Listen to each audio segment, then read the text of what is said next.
My name is Matteo Rosa. I am an artist working with different materials. I use lately mostly photography and drawing, but in the past I've also been working more with installation and video. And during my residency here in Lisbon, I have been mostly working with photography inspired by the surroundings and a little bit with some experimental drawing as well, continuing some exploration of automatic drawing. In general, my work is fascinated by the subject of awareness and presence, stillness, a kind of feeling of being when we are not thinking, I would say, in general, basically. And I'm also fascinated by a kind of interweaving between this stillness and movement, or some kind of natural flow, some kind of natural movement that happens that isn't planned. For example, that we can observe mostly in nature, perhaps how the wind moves or the water moves and so on, that also is kind of conducive to stillness. I am very interested in this meeting between the stillness, how on one level everything is still, nothing is changing on a fundamental level, and on another level how everything is flowing and moving and nothing is the same from moment to moment. And this is a little bit reflected already if we look back at Greek philosophy 500 before Christ. 500 years before Christ, when we have philosophers such as Heraclitus that said everything is flowing and a man can never step in the same river twice, and Parmenides who said nothing is changing on a fundamental level. So let's move from this. I will talk a little bit about the series I'm showing here at Zaratan. It's a series that began already over 2 years ago. It's called Seaside. It began when I visited the place where I first saw the sea as a child. It's a place called Calambrone in Toscana in Italy. And perhaps it's taken for granted or seen as something quite banal to see the sea, but I come from a place in the north of Italy, close to the mountains. They lived their whole life without ever witnessing the sea. It was quite a big thing at the time. It was the next generation that started to travel more, have better economic possibilities perhaps to do that, and the interest to travel. And personally, I don't remember how old I was, but I remember there was a reason why we went to the sea, which we otherwise never did as a family, was that my sister got sick with tonsillitis and was sick for quite a long time, and she didn't seem to get better even with antibiotics. And at the time, the doctor advised my family to take her to the sea, to the Tyrrhenian Sea, in the spring, when apparently the atmosphere is rich with iodine. So the iodine would help heal her tonsils. So this first trip to the sea was really like a trip to heal.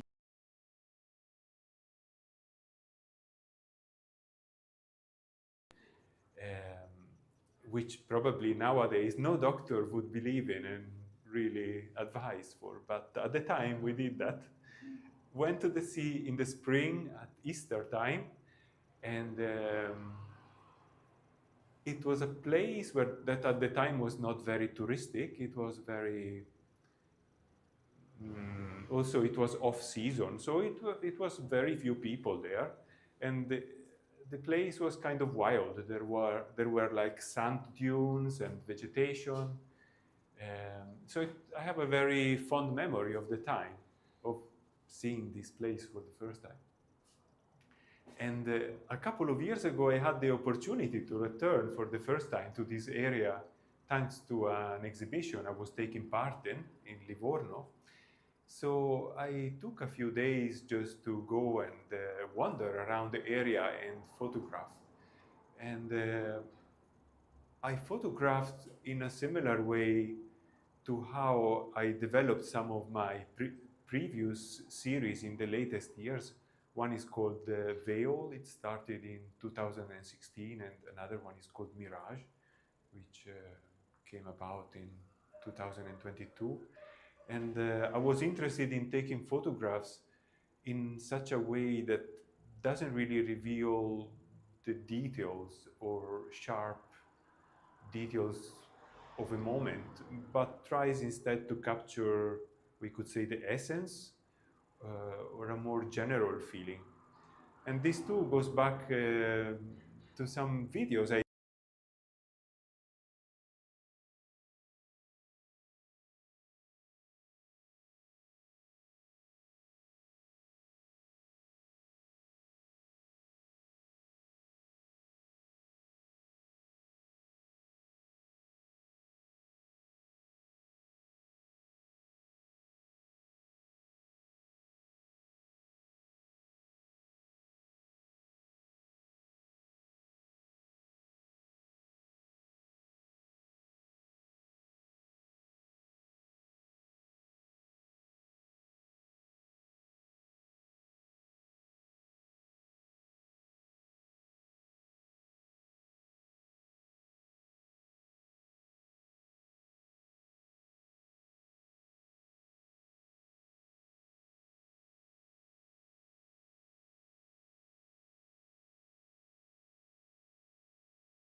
give the feeling of something that could easily disappear again.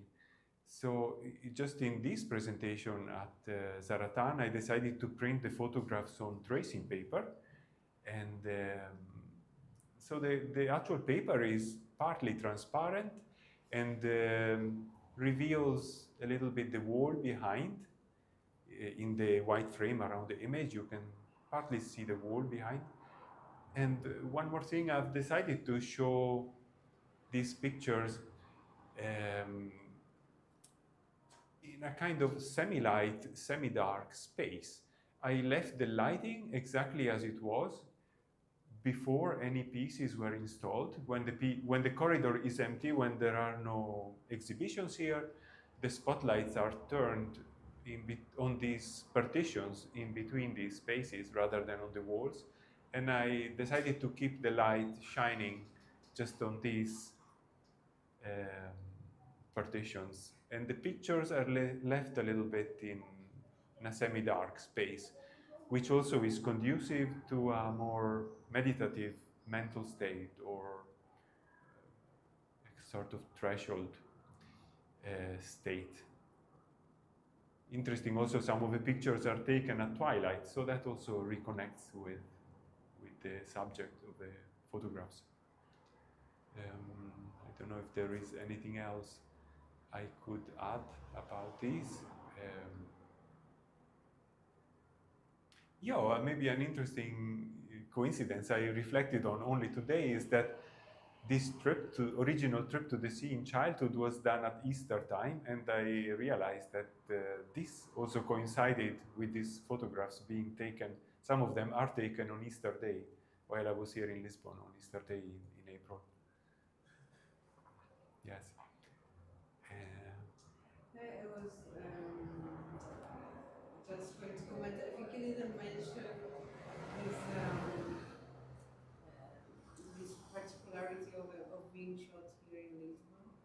Yes? The No, I didn't. river and I don't know if you want to I say completely something about missed that. There is also another interesting element that kind of parallel that as a child I went to see the sea, and now coming to Lisbon I felt I have never seen the ocean, so it was also coming to see like a bigger sea that I have never seen. Of course, the ocean doesn't exactly touch Lisbon, but the Tagus River is opening more and more.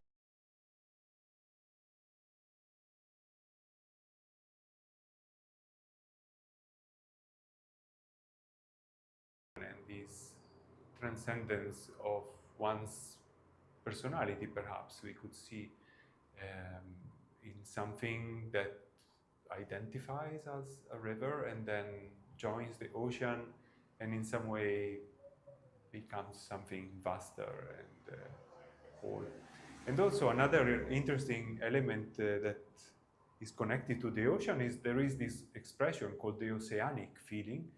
The oceanic feeling is connected to how to situations and times when we feel the boundaries between ourselves and others or ourselves and the world disappear.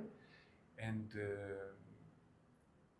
I remember reading Freud talked about this state in connection to early childhood stages in infancy when the infant has not yet learned to identify himself with his body and is still connected with everything, identifying with everything around him as well. So that's an interesting connection as well between the ocean and also this oceanic feeling. Yes. Perhaps I could. curious, Yeah. maybe if you can share something about the technique, how you take this picture. I remember you mentioning it's not this blurriness is not done in post production. I don't know if it's a secret trick that you cannot share or if Yes. you can tell something. They are taken. The photographs are not made to appear like this, kind of blurry later through post production, but they are taken like this from the start when I take the photographs. And in order to do it, I've been experimenting in different ways, playing with the focus, but also playing with some sort of different filtering. It started off that I actually experimented photographing through fabric um, to obtain this kind of more blurry feeling. And then since then I've been making various experimental sort of filters that I create myself. Also perhaps photographing in reflections and so on. It's like there is a movement in late 19th century photography called Pictorialism that I learned about only after I started doing this, that at the time really on purpose tried to make photographs look more like paintings. And I guess and they were trying to capture a kind of otherworldliness beyond reality and create photographs that were very evocative rather than in a documentary style. So I feel that is quite similar to what I'm trying to do. Yes.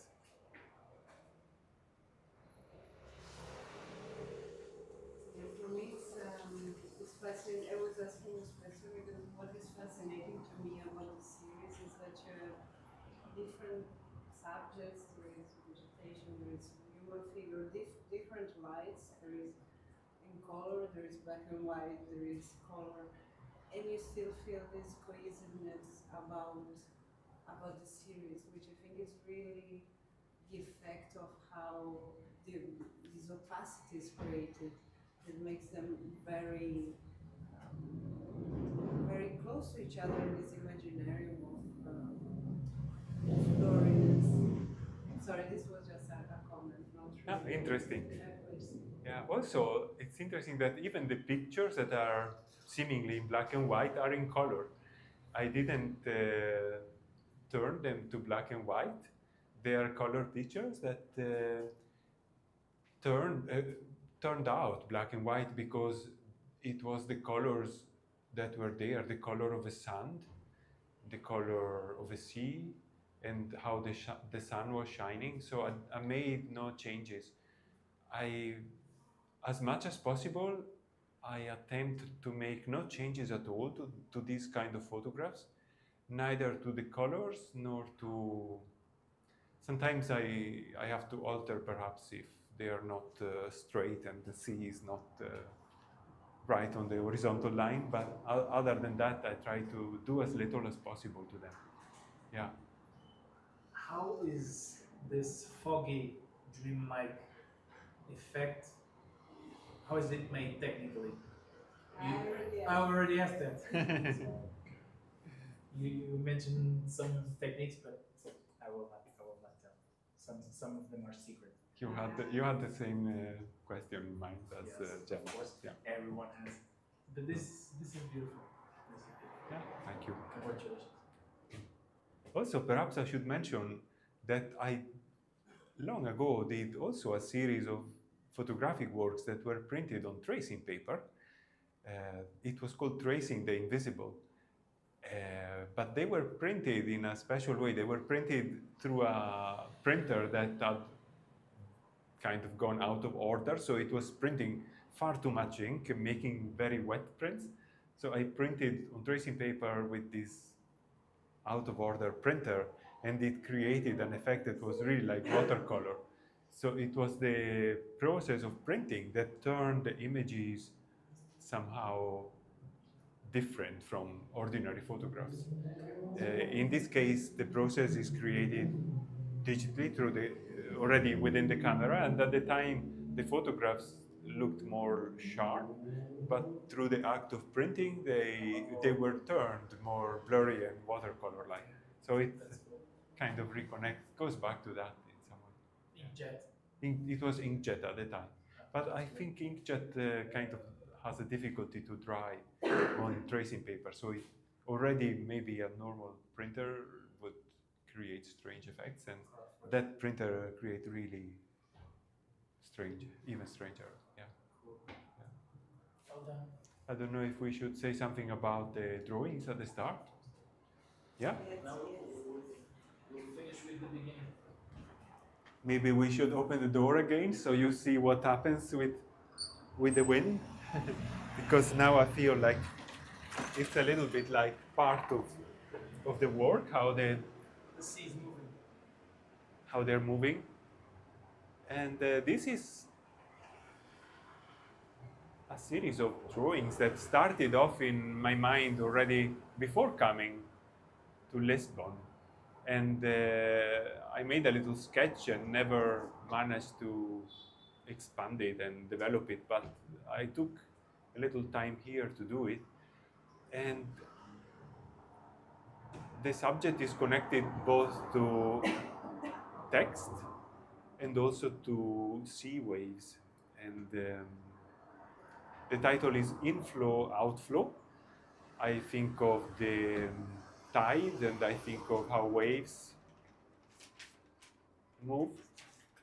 But also I think of breathing, inflow, outflow. I think of also in-breath and out-breath. Sometimes I feel there is a connection between the movement of the waves and the movement of our breathing.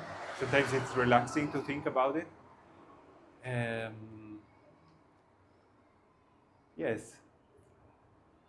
And these lines they are drawn on A4 paper, so I like that it could be like a letter or a book page.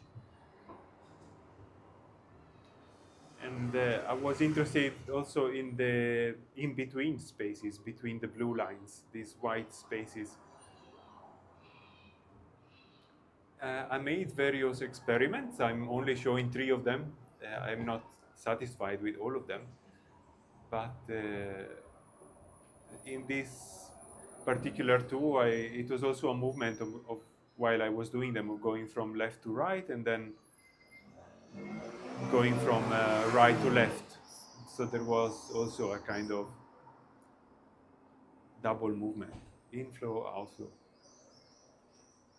And perhaps we could end explaining the title of the exhibition is called Per via del mare.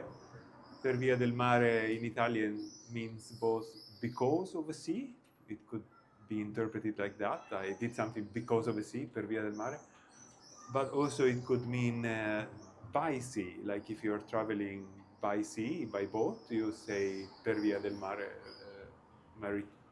via marittima, maybe in Portuguese. So I like to preserve this multiplicity of possible interpretations and let it remain quite abstract, more like a poetic, evocative title than. Any more questions? Otherwise, you're welcome. Thank you for your interesting questions. It's done, Joe? Congratulations. Thank you very much. You happy with it? Yeah, in the end, I'm happy. I was a bit more worried when we talked on the video call. You should be on Hollywood. You talk perfectly relaxed.